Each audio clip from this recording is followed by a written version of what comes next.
Il était une fois une paire de chaussures qui étaient mariées ensemble. La chaussure droite, qui était le monsieur, s'appelait Nicolas, et la chaussure gauche, qui était la dame, s'appelait Tina. Elles habitaient une belle boîte en carton où elles étaient roulées dans du papier de soie. Elles s'y trouvaient parfaitement heureuses et elles espéraient bien que cela durerait longtemps. Mais voilà qu'un beau matin, une vendeuse les sortit de leur boîte afin de les essayer à une dame. La dame les mit, fit quelques pas avec, puis voyant qu'elle lui allait bien, elle dit « Je les achète. »« Faut-il vous les envelopper ?» demanda la vendeuse. « Inutile, » dit la dame, « je rentre avec. » Elle paya et sortit avec les chaussures neuves aux pieds. C'est ainsi que Nicolas et Tina marchèrent toute une journée sans se voir l'un l'autre. Le soir seulement, ils se retrouvèrent dans un placard obscur. « C'est toi, Tina ?»« Oui, c'est moi, Nicolas. »« Oh, quel bonheur! Je te croyais perdu. Moi aussi. Mais où étais-tu ?»« Moi, j'étais au pied droit. Moi, j'étais au pied gauche. »« Je comprends tout, » dit Nicolas. « Toutes les fois que tu étais en avant, moi, j'étais en arrière. Et lorsque tu étais en arrière, moi, j'étais en avant. C'est pour cela que nous ne pouvions pas nous voir. »« Et cette vie-là va recommencer chaque jour ?» demanda Tina. « Je le crains. Mais c'est affreux. Rester toute la journée sans te voir, mon petit Nicolas, je ne pourrai jamais m'y habituer. »« Écoute, » dit Nicolas, « j'ai une idée. Puisque je suis toujours à droite, et toi toujours à gauche, eh bien, chaque fois que j'avancerai, je ferai en même temps un petit écart de côté. Comme ça, nous nous dirons bonjour, d'accord ? D'accord. » Ainsi fit Nicolas, de sorte que, tout au long du jour suivant, la dame qui portait les chaussures ne pouvait pas faire 3 pas sans que son pied droit vienne accrocher son talon gauche. Et plaf ! À chaque fois, elle s'étalait par terre. Très inquiète, elle alla le jour même consulter un médecin. « Docteur, je ne sais pas ce que j'ai. Je me fais des croche-pieds à moi-même. »« Des croche-pieds à vous-même ?»« Oui, docteur. À chaque pas que je fais, ou presque, mon pied droit accroche mon talon gauche, et cela me fait tomber. »« C'est très grave, » dit le docteur. « Si cela continue, il faudra vous couper le pied droit. Tenez, voici une ordonnance. Vous en avez pour 10 000 francs de médicaments.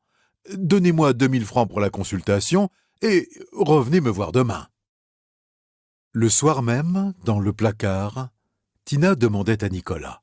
« Tu as entendu ce qu'a dit le docteur ?»« Oui, j'ai entendu. C'est affreux. Si on coupe le pied droit de la dame, elle te jettera et nous serons séparés pour toujours. Il faut faire quelque chose. »« Oui, mais quoi ? Écoute, j'ai une idée. Puisque je suis à gauche, c'est moi demain qui ferai un petit écart à droite à chaque fois que j'avancerai. D'accord ? » ?»« D'accord. » Ainsi fit-elle, de sorte que tout au long du 2e jour, c'était le pied gauche qui accrochait le talon droit, et plaf ! La dame se retrouvait par terre. De plus en plus inquiète, elle retourna chez son médecin. « Docteur, cela va de moins en moins. Maintenant, c'est mon pied gauche qui accroche mon talon droit. »« C'est de plus en plus grave, » dit le docteur. « Si cela continue, il faudra vous couper les 2 pieds. Tenez, voici une ordonnance. Vous en avez pour 20 000 francs de médicaments. Donnez-moi 3 000 francs pour la consultation et surtout, n'oubliez pas de revenir me voir demain. » Le soir même, Nicolas demandait à Tina. « Tu as entendu ? » ?»« J'ai entendu. Si l'on coupe les 2 pieds de la dame, qu'allons-nous devenir ? Je n'ose pas y penser. Et pourtant je t'aime, Tina. Moi aussi, Nicolas, je t'aime. Je voudrais ne jamais te quitter. Moi aussi, je le voudrais. » Ils parlaient ainsi dans l'obscurité, sans se douter que la dame qui les avait achetés se promenait dans le couloir, en pantoufles, parce que les paroles du médecin l'empêchaient de dormir. En passant devant la porte du placard, elle entendit toute cette conversation et comme elle était très intelligente, elle comprit tout. « C'est donc ça, pensa-t-elle. Ce n'est pas moi qui suis malade, ce sont mes chaussures qui s'aiment. Oh, comme c'est gentil !» Là-dessus, elle jeta à la boîte aux ordures les 30 000 francs de médicaments qu'elle avait achetés et le lendemain, elle dit à sa femme de ménage « Vous voyez cette paire de chaussures, je ne les mettrai plus, mais je veux les garder quand même. Alors, cirez-les bien, entretenez-les bien, qu'elles soient toujours brillantes et surtout, ne les séparez jamais l'une de l'autre. » Restée seule, la femme de ménage se dit « Madame est folle de garder ses chaussures sans les mettre. Dans une quinzaine de jours, quand madame les aura oubliées, je les volerai. » 15 jours plus tard, elle les vola et se les mit aux pieds. Mais quand elle les eut mises, elle aussi commença à se faire des croche-pieds à elle-même. Un soir, dans l'escalier de service, comme elle descendait les ordures, Nicolas et Tina voulurent s'embrasser, et bladaboum, bing. La femme de ménage se retrouva assise sur un palier, avec plein d'épluchures sur la tête et une pelure de pommes de terre qui pendait en spirale sur son front comme une boucle de cheveux. « Ces chaussures sont sorcières !»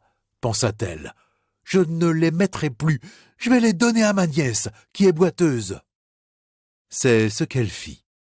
La nièce, qui était boiteuse en effet, passait presque toute la journée assise sur une chaise, les pieds joints. Quand, par hasard, elle marchait, c'était si lentement qu'elle ne pouvait guère s'accrocher les pieds.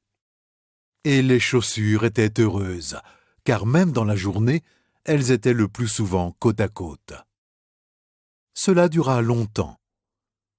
Malheureusement, comme la nièce était boiteuse, elle usait d'un côté plus vite que de l'autre.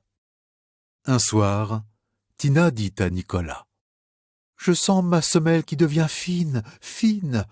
Je vais bientôt être percée. »« Ne fais pas ça, » dit Nicolas. « Si on nous jette, nous allons être encore séparés. »« Je le sais bien, » dit Tina. « Mais que faire ? Je ne peux pas m'empêcher de vieillir. » Et en effet, 8 jours plus tard, sa semelle était trouée.